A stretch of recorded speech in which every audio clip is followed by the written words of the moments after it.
At 80, Eric Clapton breaks his silence about George Harrison. There are some friendships that defy explanation. Bonds that survive betrayal, heartbreak, and impossible circumstances. Eric Clapton is 80 years old now, and he's finally ready to tell the whole truth about George Harrison. Not the sanitized version. Not the story the press told for decades.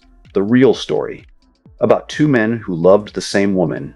Two guitarists who competed and collaborated. Two friends who should have destroyed each other but somehow didn't.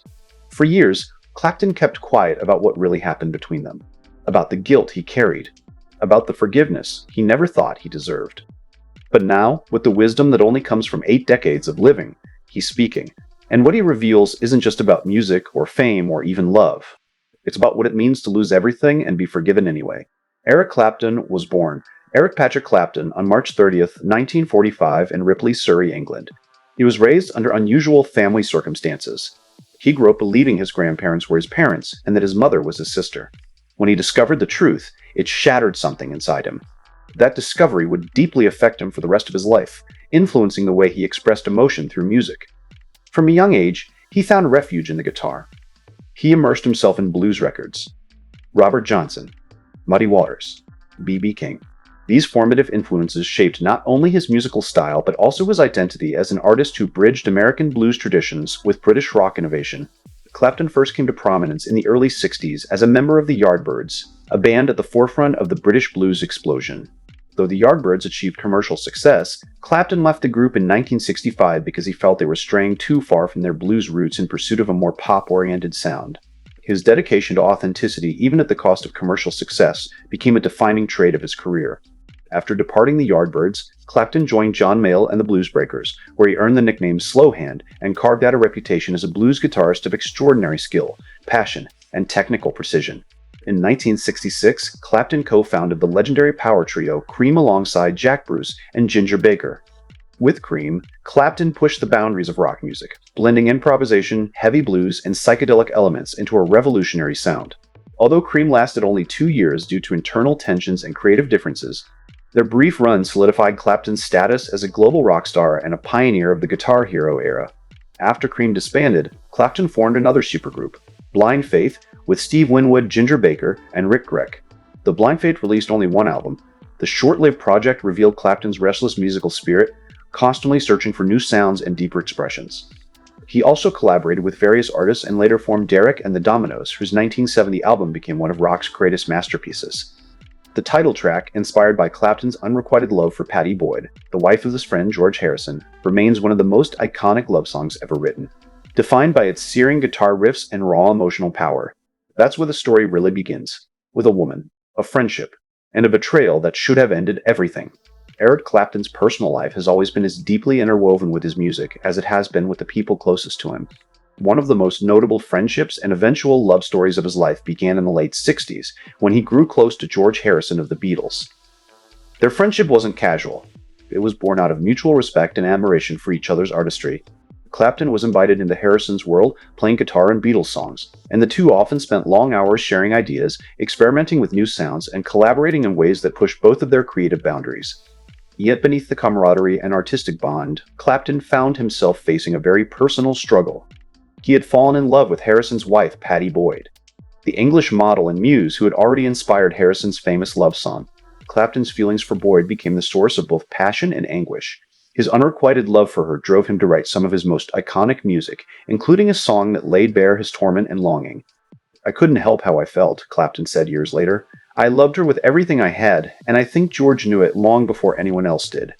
The situation eventually shifted when Harrison and Boyd's marriage unraveled, leading to their divorce in 1977.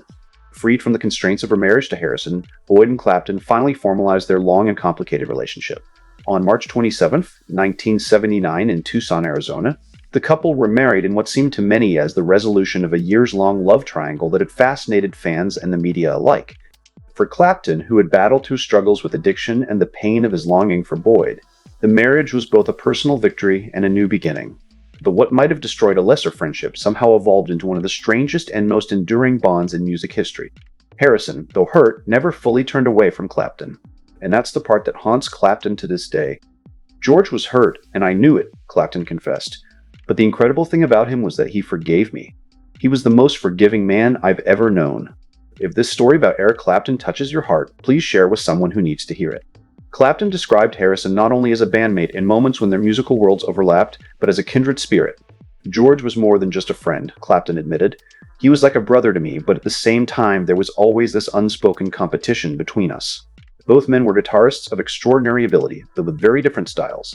Clapton was fiery, passionate, blues-driven. Harrison was melodic, subtle, spiritually influenced. Despite those contrasts, their respect for one another was unmistakable. Clapton recalled late-night jam sessions at Harrison's home, where the two would trade licks, laugh at their mistakes, and encourage one another to keep pushing forward. But the tension was always there, the elephant in the room.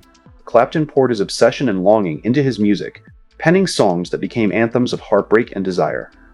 Meanwhile, Harrison, though hurt, maintained a grace that few could comprehend. Even after Boyd left Harrison and later married Clapton, the two men continued to perform together, appearing side by side on stage as if nothing had changed. To outsiders, it seemed almost impossible. But to them, music was always the bridge that repaired whatever wounds life inflicted. However, married life with Boyd was not without its challenges. Clapton and Boyd longed to start a family, but they were met with heartbreaking difficulties. Despite their desire for children, they suffered repeated miscarriages and even turned to medical science for help. In 1984, they attempted in vitro fertilization, which at the time was still a relatively new and emotionally demanding process. Tragically, these efforts also ended in failure, leaving both Clapton and Boyd devastated and straining their marriage with the weight of unfulfilled dreams of parenthood. During this turbulent time, Clapton made choices that would have profound consequences. He entered into an affair with Italian model and actress Lori Del Santo, and from this relationship, a son was born. Connor Clapton came into the world on August 21, 1986, becoming a source of joy in Clapton's otherwise complicated personal life. Yet the birth of Connor also delivered a crushing blow to his marriage. When Boyd learned of Clapton's infidelity and the existence of his child with Del Santo, she was devastated. The betrayal proved too heavy to overcome, and the couple's marriage collapsed under the pressure. By 1989, Boyd and Clapton divorced, bringing an end to a union that had once been celebrated as the culmination of one of rock music's most famous love stories. The tragedy in Clapton's life deepened even further with the shocking and untimely death of his young son, Connor. On March 20, 1991, at just 4 years old, Connor fell from an open bedroom window on the 53rd floor of a Manhattan apartment building. A devastating accident that left Clapton grief-stricken beyond words. The loss became a defining moment in his life, shaping his music and his personal outlook forever. Out of this immense pain, Clapton channeled his grief into one of the most poignant songs of his career, a heartfelt ballad that expressed both the sorrow of a grieving father and the hope of reunion in the afterlife. The song would go on to resonate with millions, becoming one of his most enduring works and a universal anthem of loss and healing. Throughout all of this, Harrison remained a constant, a quiet presence in Clapton's life. Despite the soaring career and the personal tragedies, Clapton's struggles with addiction continued to haunt him. During the 70s, he battled heroin dependency and later alcoholism, battles that nearly destroyed him personally and professionally. Yet through perseverance and the support of friends, Clapton eventually overcame these demons. In 1982, at a turning point that would reshape not only his career but also his personal life, Clapton made the courageous decision to walk away from alcohol and other recreational drugs. His decision to embrace sobriety became one of the defining acts of his life, one that gave him the clarity to continue creating music that touched millions. Even after overcoming alcohol and drugs, however, Clapton faced another challenge: nicotine. Known for being a heavy cigarette smoker for decades, the habit lingered long after other vices had been conquered. It wasn't until 1994, more than a decade after he had already freed himself from substance addiction, that Clapton finally quit smoking and left behind one of the final chains to his past. Clapton revealed that the quiet strength of his friendship with Harrison became even more evident in later years, especially as Harrison battled illness. "When George was sick, I visited him as often as I could," Clapton recalled softly. "We didn't even have to talk much. Sometimes we'd just sit together, and the silence said more than words ever could." Harrison's death in 2001 was a crushing blow for Clapton, who organized a tribute concert the following year as a tribute to his friend's life and legacy. That concert, filled with music, laughter, and reverence, became one of Clapton's proudest achievements. Looking back now, Clapton admits that his relationship with Harrison shaped him more than almost any other. "I've played with so many great musicians in my life," Clapton said. "But George was special. He wasn't trying to outplay you or prove anything. He was just trying to make something beautiful. That taught me a lot about what music is really for." At 80, Clapton speaks about Harrison with a tenderness that reveals how much the friendship still means to him. Gone are the layers of bravado, rivalry, and the complications of love. In their place is a simple truth that Clapton carries with him, that despite everything, the jealousy, the heartbreak, the fame, and the passing years, George Harrison was and always will be one of the greatest friends he ever had. Years later, after enduring so much heartbreak, Clapton found love again. In 1998, at the age of 53, he met Melia McInerney, a 22-year-old administrative assistant, during a party held in Columbus, Ohio, following one of his performances. Their connection was quiet and understated at first, with the couple dating privately for a year before making their relationship public in 1999.